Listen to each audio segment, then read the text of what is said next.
Well, there we have it. Another October week has come and gone. I'm going to touch on a report, obviously, this week, some things you found.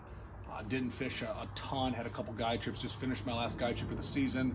It's been awesome. I wanted to spend some time just thanking, maybe recapping the season, and kind of just touch a little bit on what to expect here in the coming weeks, months, whatever, winter time, and whatever else. But for starters, thanks a ton for everyone that watched all these reports all season. We started the middle of April, and here we are the middle of October every Sunday. I'm fully expecting to do this again next year. I appreciate all the responses, tons of questions, people chatting at the boat ramps, whatever it might be. It means a ton. I enjoy doing this stuff. I get accused at times of maybe giving out more information than I should, but you know what? I don't care. We're out here to have fun, all have a good time, hopefully learn something, and ultimately catch more fish, right? So that's the idea. So it's been interesting this week. Water temps continue to plummet. It's been cold. I'll be honest. We had snow. I got to take one of the snow dogs out at Ice Team on Friday morning. Woke up, we had an inch or two of snow on the ground.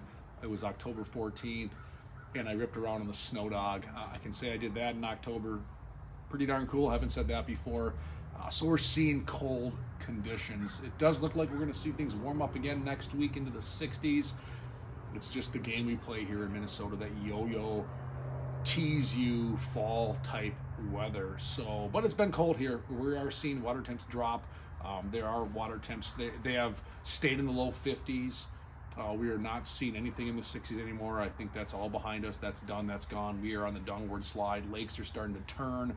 We're seeing some of that happen already, which is pretty typical, pretty normal. I'm anticipating myself an earlier than average ice season. So if you like to ice fish, that's my anticipation, that we're going to see an earlier than average ice season just on how these water temps are progressing. And that's really the ultimate factor, right? The water temps have to get to a certain degree for the lakes to freeze. We need the wind to do certain things at times as well, other variables that come into play, but that's really what's going on. So this last week, how do we catch our fish? Slow, methodical. Most of the docks are being pulled. I'm still covering those expansive dock line stretches. I'm catching a lot of fish doing that. I'm catching them on chatterbaits, spinnerbaits, lipless crankbaits have been a good pattern. Shallow diving crankbaits have been a good pattern. And I can actively and aggressively and effectively fish these stretches of shoreline that just not too long ago, literally weeks ago, I could not do because of the weed growth. Weed growth is laying down. I can burn through this. I can be effective. I can get the impulse strikes. However, our better bites have come on. Once again, a jig, and I'm fishing just a 3/8 ounce rattling AT jig. The hot one for me this last week was a watermelon red. It's been good. Caught a bunch of fish in this. I'm putting a Mr. Twister pocket craw in the back end, fishing it nice and slow. I am using full fluorocarbon. I got away from the braid. Maybe it's a mind game for myself, but again, it's a confidence thing, right? Confidence is key. So I've switched to a full, just a 14-pound fluorocarbon setup. I'm using still one of my favorite reels, Chronarch 50 mg. Hasn't been made in years. I still catch a lot of fish, lightweight, comfortable, and I'm using a 7-foot to 7.6 medium heavy rod. I'm not doing a heavy, I'm doing a medium heavy. I can feel those subtle bites. A lot of fish right now, what they're doing is they're just actually picking it up and swimming with it. You're not getting a lot of those super aggressive impulse hits when you're fishing a jig. Now, if I'm fishing a bladed jig like a chatterbait, a moving bait like a spinnerbait or a crank, yeah, you're feeling them hit it. But again, I'll tell you, and those of you watching probably can attest to this, it's not the, oh, he nailed it. It's just the, he's on there. Like almost like just a subtle crankbait bite, even on your swim jig, your chatterbait, and all that sort of stuff. So it's the time of year. Water temps are cooling down. Fish activity levels are at some point here going to dwindle a bit. Fish are going to start to stage really for like what you would consider the winter type stuff. And that's the part of the year we're jumping into. So that's kind of the report. I haven't done much on the walleye world. Haven't done the crappie thing lately. Kind of ended my season on some bass fishing again. And now, believe it or not, all my attention gets moved towards ice fishing. You can see I got the Clam banner up already. That's obviously where I spend a lot of my time managing the pro staff and working events and shows here. We have our first sports show. Starts in 13 days, so it starts 2 weeks from yesterday, October 29th and 30th at the Adrenaline Sports Center in Ramsey, Minnesota. It's the North Metro Ice Show. You can come hang out with us, see all the new stuff, talk ice fishing if that's your fancy. I'll be there, and then every weekend from there until Christmas, pretty much, we're at a show someplace across the Midwest. It's that time of year. We start thinking ice fishing. I'm excited about it myself. Got to spend a lot of time in the boat this year. Loved it. Loved every minute of it. But the beauty of Minnesota, we get the best of both worlds. You get the open water season, the ice fishing season. Those of you who are out hunting, you get to do that as well.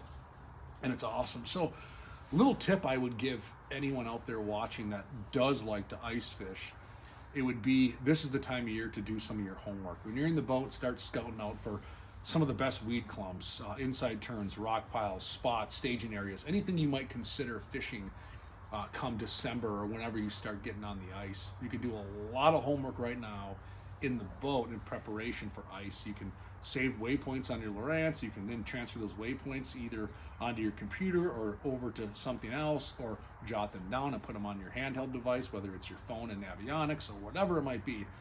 Myself, I rig a Lowrance unit, 9-inch screen unit, in my truck when I'm driving around on the lake in the wintertime, and I can navigate it the same way as a GPS unit, have all my waypoints and know where I want to fish, that sort of stuff. So right now is a great time of year to get ahead of some of that and do your homework and prepare for the ice fishing season. Otherwise, I'm taking care of my gear. There's some maintenance you want to do here. I'm not going to get into the nitty gritty on boat maintenance and all that stuff, but in terms of gear maintenance, I'm starting to store my rods in here.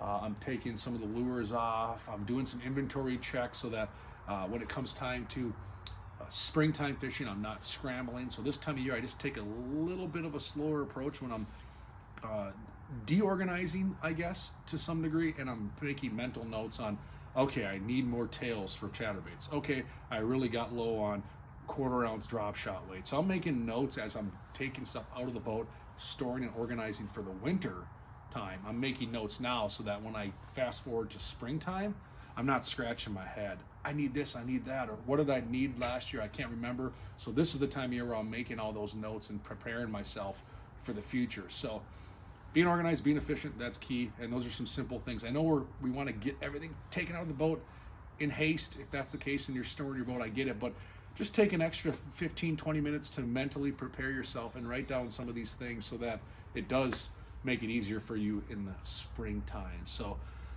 thanks again, everybody. This was awesome. I'm super pumped. I'm trying to wrap my head around how I want to continue with some of this stuff in the winter time. For those of you that love to ice fish, I'm thinking I'll do maybe not so much a weekly fishing report, but just a weekly winter time tips and tip video where here's a new tip this week. Here's some things that might be working, when it comes down to the fishing side of things, or just what's happening.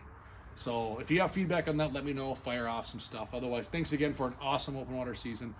It was great. A lot of memories made. Hopefully you learned some stuff, and you can be darn sure I'll be coming back at you next April with more weekly open water fishing reports. Until then, have a great ice fishing season. Hopefully you get a big buck if that's the case.